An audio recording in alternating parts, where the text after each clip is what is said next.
ప్రస్తుతం మనతో పాటు లైవ్ కాల్‌లో అందుబాటులో ఉన్నారు డాక్టర్ ముఖర్జీ గారు. ఒకసారి డాక్టర్ గారితో మాట్లాడదాం. నిజంగానే కరోనా కేసులు పెరిగాయా? పెరగడానికి కారణం ఏంటి? ఇది సీజనల్‌గా వచ్చే డిసీజేనా? లేకపోతే గతంలో మనం చూసినట్లు ఒక పానిక్ సిట్యుయేషన్ ఏమన్నా మళ్ళీ రాబోతోందా? ఇది ఎంతవరకు డేంజర్? డేంజర్ బెల్స్, సిగ్నల్స్ ఏమన్నా మోగుతున్నాయా మళ్ళా? ప్రపంచవ్యాప్తంగా కేసులు పెరగడానికి రీజన్ ఏంటి? ఇవన్నీ కూడా డాక్టర్ గారితో మాట్లాడి మన డౌట్స్ అన్నీ క్లారిఫై చేసుకుందాం. డాక్టర్ గారు నమస్తే అండి. నమస్తే. డాక్టర్ గారు చెప్పండి. అంటే కేసెస్ ఇప్పుడు పెరిగాయి అనేదైతే పక్కా కరెక్ట్ అండి. అది మీడియా సృష్టి అని కొంతమంది అంటున్నారులే గానీ, మీడియా సృష్టి ఏమి కాదు. నిజంగానే కేసెస్ రైజ్ అయ్యాయి. బట్ ఏందంటే లాస్ట్ ఇయర్‌తో కంపేర్ చేసినప్పుడు ఈ ఇయర్ ఎందుకు పెరిగాయి అనేది ఒక పాయింట్. నెక్స్ట్ ఇదేమన్నా సీజనల్ డిసీజా? డిసెంబర్ నుంచి జూన్ మధ్యలో ఈ కేసులు పెరుగుతాయి. ఈ వైరస్ ఈ టైంలో ఎక్కువ వస్తుందని అంటున్నారు. అది ఎంతవరకు నిజము? కేసెస్ పెరిగి డేంజరస్ సిట్యుయేషన్‌లోకి ఏమన్నా వెళ్తామా? లేకపోతే ఇంతటితో తగ్గే అవకాశాలున్నాయా డాక్టర్ గారు? మొత్తం ఎక్స్‌ప్లెయిన్ చేయరా ప్లీజ్? అంటే కేసెస్ పెరిగిన మాట వాస్తవమే. పెరుగుతున్న మాట వాస్తవమే. ఎందుకు పెరుగుతున్నాయి అనంటే ఒక జేఎన్-1లో సబ్ వేరియంట్స్ వస్తున్నాయి. వేరియంట్ మనం చూసుకున్నట్టయితే ఆల్ఫా చూసాము, డెల్టా చూసాము. ఆ తర్వాత ఒమిక్రాన్ చూసాం. యాహ్! యాహ్! సార్. ఒమిక్రాన్‌లో మనకి అనేక సబ్ వేరియంట్స్ వస్తున్నాయి. ఆ సబ్ వేరియంట్స్‌లో జేఎన్-1 అనేది ఒక ప్రధానమైన సబ్ వేరియంట్. ఇది సుమారుగా డిసెంబర్ 2023లో బయటకొచ్చింది. ఓకే. తర్వాత చాలా వరకు ఇదే డామినేట్ చేసుకుంటూ పోయింది. ఎందుకు డామినేట్ చేసుకుంటూ పోయిందంటే, ఎప్పుడైతే ఒక వైరస్ మన ఇమ్యూనిటీని దాటి మనని ఎఫెక్ట్ చేయగలదో, అలా వచ్చినప్పుడు మనకి అది పెరుగుతూ పోతుందన్నమాట. So, okay. ఆ విధంగా మనకి జేఎన్-1 మిగతా వేరియంట్స్‌ని కాదని ముందుకు వెళ్ళిపోయింది.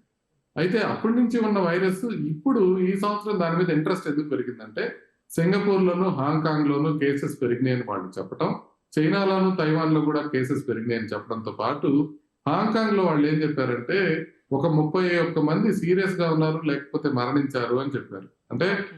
వాళ్ళలో మరణించిన వాళ్ళు తక్కువే. కానీ మరణించిన వాళ్ళు ప్లస్ సీరియస్‌గా ఉన్నవాళ్ళు కలిపి ఎక్కువగా ఉండటాన్ని ప్రపంచవ్యాప్తంగా కొంత భయభ్రాంతికి గురి చేసింది. మళ్ళీ ఏమన్నా మరణాలు పెరుగుతున్నాయా అన్న భయం ఒకటి మొదలైంది. తర్వాత ఏమైందంటే ఇండియాలో టెస్ట్ చేయడం మొదలుపెట్టినప్పుడు మొదటగా ఎవరికి టెస్ట్ చేస్తారంటే హాస్పిటల్‌లో అడ్మిట్ అయిన వాళ్ళకి టెస్ట్ చేస్తారు. ఓకే. అడ్మిట్ అయ్యి ఆల్రెడీ సీరియస్‌గా ఉన్న వాళ్ళకి టెస్ట్ చేస్తారు. ఓకే. సో, అలా చేయడం వల్ల ఆ సీరియస్‌గా ఉన్న వాళ్ళలో కొంతమందికి పాజిటివ్ రావడం, ఆ పాజిటివ్‌గా ఉన్న వాళ్ళలో ఆల్రెడీ సీరియస్‌గా ఉన్నారు కాబట్టి కొంతవరకు మరణాలు ఒక 2, 3 కనపడటం జరిగింది. సో, ఇది మనం బయట జనరల్ పబ్లిక్‌కి చేస్తుంటే అంత డేంజరస్ కనపడేది కాదు. ఎందుకంటే ఎక్కువ మందికి పాజిటివ్ వచ్చినా కూడా చాలా తక్కువ మంది అడ్మిట్ అవ్వడం అనేది మనం చూసేవాళ్ళం. కానీ ఇప్పుడు అట్లా చేయట్లేదు కదా! ఎక్కువ సిక్‌గా ఉండే వాళ్ళకి చేసినప్పుడు కొన్ని మరణాలు సంభవించే అవకాశం ఉంటుంది. అది కోవిడ్ వల్ల కాకపోయినా దాంతో ఉన్న కోమార్బిడిటీస్ వల్ల వచ్చే అవకాశం ఉంటుంది. ఉదాహరణకి ఇనీషియల్‌గా మహారాష్ట్రలో చనిపోయిన ఒక అబ్బాయికి నెఫ్రాటిక్ సిండ్రోమ్ అని కిడ్నీకి సంబంధించిన సమస్య ఉందండి. ఓకే. ఓకే. అతను బాగా సివియర్‌గా ఉన్నప్పుడు మనకు ఒకసారి కోవిడ్ ఇన్ఫెక్షన్ టెస్ట్ చేసి చూస్తే అది పాజిటివ్ వచ్చింది. అంతేగాని అతనికి కోవిడ్ వల్ల సివియారిటీ రాలా. సివియర్‌గా ఉన్న అతనికి మనం టెస్ట్ చేసాం. So, okay. అందుకని మనకి ఈసారి నంబర్స్ ఎక్కువ కనపడతా ఉన్నాయి. సో, అందుకే మనం దీన్ని ప్రమాదకరంగా మనం భావించాల్సిన అవసరం లేదు. కానీ ఒక్క విషయం ఏంటంటే ఇది మనకి డిసెంబర్ నుంచి జూన్ దాకా ఉంటాయా? లేకపోతే ఇట్లాంటి కరెక్ట్ సీజనల్ ఒక క్లిషేస్‌కి దూరంగా ఉంది కోవిడ్. అంటే మనం చెప్పినట్టుగా వినట్లా. మనం చెప్పినప్పుడు టైంలో రావట్లా. మనం ఏమనుకునేవాళ్ళం యూజువల్‌గా కొద్దిగా వింటర్‌లో వస్తుంది, రెయినీ సీజన్‌లో వస్తుంది అని. ఇప్పుడు అట్లా లేదు. ఇది సమ్మర్‌లో వస్తోంది. ఇష్టం వచ్చినట్టు వస్తుంది. ఎప్పుడైనా అవును. కేసులు పెరుగుతాయి. కాబట్టి ఒక పర్టిక్యులర్ సీజన్ అంటూ కోవిడ్‌కి లేదు. హ్మ్. ఎప్పుడైనా రావచ్చు. వచ్చినా కూడా ఇప్పుడు మనకి ఎట్లా ఫ్లూ వచ్చినప్పుడు కొన్ని కేసెస్ పెరిగినప్పుడు కొంత అడ్మిషన్స్ అవసరం పడుతుందో, అదే విధంగా అడ్మిషన్స్ అవసరం పడుతుంది గానీ, ఎక్కువయ్యే అవకాశం లేదు. ఇంకోటి మీరు అడిగింది క్లియర్‌గా ఇప్పటి నుంచి మనకి ఎక్కువయ్యే అవకాశం ఉందా? లేదా? యాహ్! సార్. ఎక్కువయ్యే అవకాశం ఉందా? లేదా? అని మనం ఎక్కడ చూడాలి? సింగపూర్‌లో, హాంకాంగ్‌లో, చైనాలో చూడాలి. ఎందుకనంటే వాళ్ళకి మనకన్నా ముందు కేసెస్ పెరిగినాయి కాబట్టి. ఓకే. అయితే సింగపూర్‌లో, హాంకాంగ్‌లో ఆల్‌మోస్ట్ మే 12 తారీఖు వాళ్ళు చెప్పారు కేసెస్ ఎక్కువగా ఉన్నాయనేది. హ్మ్. హ్మ్. తర్వాత ఏమైందనేది ఎవరు చెప్పట్లా. ఏ న్యూస్ మీడియాలో రావట్లా. సింగపూర్‌లో, హాంకాంగ్‌లో ఇప్పుడు మరణాలు ఎక్కువైనాయా లేదా అని. నేనేం చేశానంటే Singapore news papers, Hong Kong news papers మొత్తం చదివాను. ఓహ్! మొత్తం అయితే ఎక్కడ ఫ్రంట్ పేజ్‌లో కోవిడ్ అనే న్యూసే లేదు. తర్వాత ఓహ్! ఒక 2, 3 రోజుల క్రితం వాళ్ళు సింగపూర్‌లో వాళ్ళు చెప్పిందేంటంటే, ఇప్పుడు దాకా మనకు వస్తున్న దీంతో ఇప్పటికి పీక్ రీచ్ అయిపోయినట్టుగా కనిపిస్తుంది. తగ్గిపోతున్నాయి కేసెస్ అనేది చెప్పడం జరిగింది. అంటే ఒక వారంలో 14,000 పాజిటివ్ వచ్చినాయి సింగపూర్‌లో. హాంకాంగ్‌లో చూసుకుంటే టెస్ట్ పాజిటివిటీ పర్సెంటేజ్ 11-13% వరకు వచ్చింది. అక్కడి నుంచి కొంత మేరకు తగ్గటం బిగినయినాయి అనేది తెలుస్తా ఉంది. అదేవిధంగా చైనీస్ వార్తా సంస్థ కూడా నిన్న కాదు ఇవాళే డిక్లేర్ చేశారు వాళ్ళు కూడా. ఆల్రెడీ వచ్చిన కేసెస్ పీక్ రీచ్ అయిపోయినట్టు మాకు అనిపిస్తోంది, తగ్గటం బిగిన్ అయినట్టు మాకు అనిపిస్తోంది. కాబట్టి కొంత కేసు లోడ్ పెరిగినా, కొంత నెంబర్లు పెరిగినా కూడా అది మనం టెస్టులు పెంచడం వల్ల అవుతుంది కానీ, మనం ఏదో ఒక రకంగా మళ్ళీ పాండమిక్ అవుతుందని కానీ, లేకపోతే ఎక్కువగా వ్యాప్తి చెందుతుందని కానీ మనం భావించాల్సిన పని లేదు. ఒక్క ఇంపార్టెంట్ విషయం ఏంటంటే, సింగపూర్ లో ఉన్న వేరియంట్, హాంకాంగ్ లో ఉన్న వేరియంట్ మైల్డ్ గా డిఫరెంట్. ఓకే.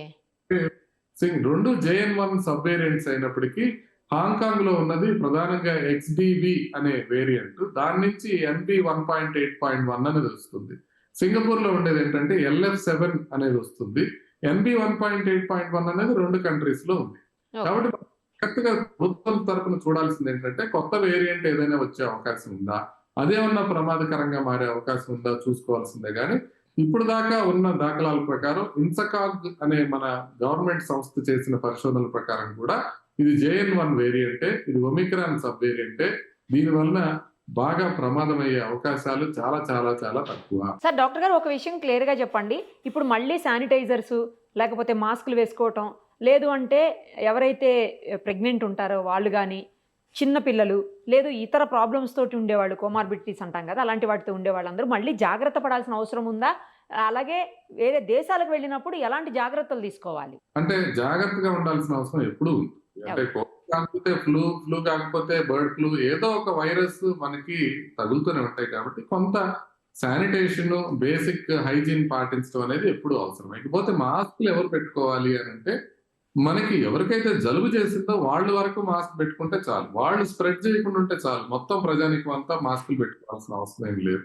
ఒకవేళ జలుబు చేసింది, మీకు కోవిడ్ కాదో తెలియదు కాబట్టి కొంత ఐసోలేట్ అయి ఉంటే, కొంతకాలం మీరు కంఫర్టబుల్ గా ఉంటే ఆ తర్వాత మీరు బయటకు రావచ్చు, అదేం ప్రాబ్లం లేదు. ఇకపోతే పిల్లల విషయంకి వస్తే, పిల్లలు విధిగా ఏమి జాగ్రత్తలు తీసుకోవాల్సిన అవసరం ఏం లేదు.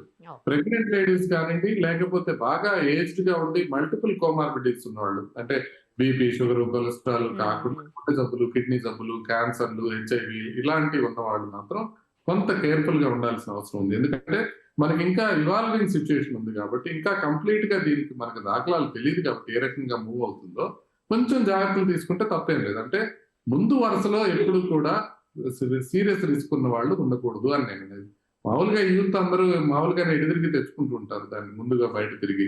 బట్ బాగా ఏజ్ ఎక్కువ ఉండి మల్టిపుల్ కోమార్బిడిటీస్ ఉన్నవాళ్ళు, ఇప్పుడు మనం గమనిస్తాం, కొంచెం కిడ్నీ ప్రాబ్లం ఉండి, హార్ట్ ఫెయిల్యూర్ ఉండి, ఎంత ఉన్నవాళ్ళు, చాలా జాగ్రత్తగా ఉన్నవాళ్ళు చిన్న జలుబు చేసినా కూడా వాళ్ళకి ప్రమాదం అవుతుంది. ప్రాబ్లం అవుతుంది.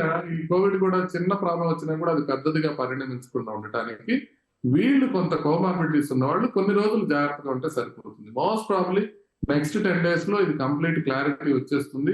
మోస్ట్ 90% ఇదేమీ ప్రమాదం కాదు అనేది, ఇక దీన్ని మళ్ళీ ఫర్దర్ గా చెక్ చేసుకోవాల్సిన అవసరం లేదనేది మనకి తెలిసే అవకాశం. వేరే కంట్రీస్ వెళ్ళేటప్పుడు అంటే టూరిస్టులు ముఖ్యంగా వాళ్ళు కొంచెం జాగ్రత్తగా, హాంకాంగ్ వెళ్లే వాళ్ళు మాత్రం కొంచెం అక్కడ వాళ్ళు మాస్క్ ని కొంత మ్యాండేట్ చేసినట్టుగా కనబడుతుంది. ఎక్కడెక్కడికి సార్? హాంకాంగ్, సింగపూర్, ఇంకా తైవాన్, చైనాలో ఇంకా అంత ఆంక్షలు లేవు కానీ హాంకాంగ్, సింగపూర్ మాత్రం కొద్దిగా ఆంక్షలు పెట్టారు. వాళ్ళు మాస్క్ పెట్టుకోవాలన్న ఆంక్ష మాత్రం పెట్టడం జరిగింది. అందుకని కొంత మాస్క్ ధరించి వెళ్తే సరిపోతుంది. పాతకాలంలో సర్టిఫికెట్ ఏమైనా ఉంటే కోవిడ్ సర్టిఫికెట్ తీసుకెళ్తే సరిపోతుంది. వాళ్ళు ఏమి ఇన్సిస్ట్ చేయట్లా, ఎయిర్పోర్ట్స్ లో కూడా ఏమి ఇన్సిస్ట్ చేయట్లా. Okay okay. మొన్న ఈ మధ్యకాలం విన్నాం సార్, ఒక మన క్రికెటర్ కూడా ఒకళ్ళకి ఇదే సేమ్ ప్రాబ్లం తోటి, కోవిడ్ ప్రాబ్లం తోటే బ్యాక్ వెళ్ళారు వాళ్ళ కంట్రీకి, మళ్ళీ తిరిగి వచ్చారని అంటున్నారు. ఇక్కడికి వచ్చి కూడా హాస్పిటలైజ్డ్ అయ్యారని చెప్పేసి విన్నాము. మన IPL ఆడుతున్నటువంటి ఒక ప్లేయర్ కూడా. ట్రావిస్ హెడ్ గారు వెనక్కి వచ్చి ఒక హాఫ్ సెంచరీ బాదారు, శుభ్రంగా సేఫ్ గా ఉన్నారు, ఏం ప్రాబ్లం లేదు. అదేవిధంగా శిల్పా శిరోద్కర్ గారికి కూడా వచ్చిందని విన్నాం వార్తలు. బట్ ఏం ప్రమాదం కావడం, అది నేను నార్మల్ గా ఉండి కొద్దిగా ఇన్ఫెక్ట్ అయిన వాళ్ళకి ఏమి డేంజర్ అవ్వట్లేదు. సో ఏం భయపడాల్సిన అవసరం ఏం కనపట్లేదు. కాబట్టి పానిక్ అయిపోయి ఏదో జరిగిపోతుందనే టెన్షన్ అయితే అవసరం లేదు. అలాగే ప్రాణాల మీదకి వచ్చే పరిస్థితులు కూడా లేవు కదా సార్? ఆక్సిజన్ అవసరం పడేటువంటి సిచ్యుయేషన్స్ అయితే లేవు కదా? సాచురేషన్స్ పడిపోయి అవసరం 99% ఉండదు. అసలు ఏం భయపడాల్సిన అవసరం లేదు. రిలాక్స్ గా ఉండండి. కొన్ని రోజుల్లో నెక్స్ట్ 10 days లోనే ఈ హైప్ అంతా తగ్గిపోతుంది, ఏం ప్రమాదం ఉండదు అనే విషయం మనకి క్లియర్ గా తెలిసే అవకాశం ఉంది. థ్యాంక్ యూ సార్, చాలా డౌట్స్ని క్లారిఫై చేశారు. ఏదైతే పానిక్ అవుతారో ఆ పానిక్ అవ్వాల్సిన అవసరం లేదని, అలాగే మరో 10 రోజుల్లో క్లియర్గా ఇది అసలు ఏంటి, ఎన్ని రోజులు ఉంటుంది, తగ్గిందా లేదా అన్నీ కూడా క్లారిటీ వచ్చే అవకాశం ఉంది. కాబట్టి let us wait sir. Thank you so much. Suman టీవీలో మీ పర్సనల్ అండ్ బిజినెస్ ప్రమోషన్స్ కోసం కింది నెంబర్కి కాంటాక్ట్ చేయండి.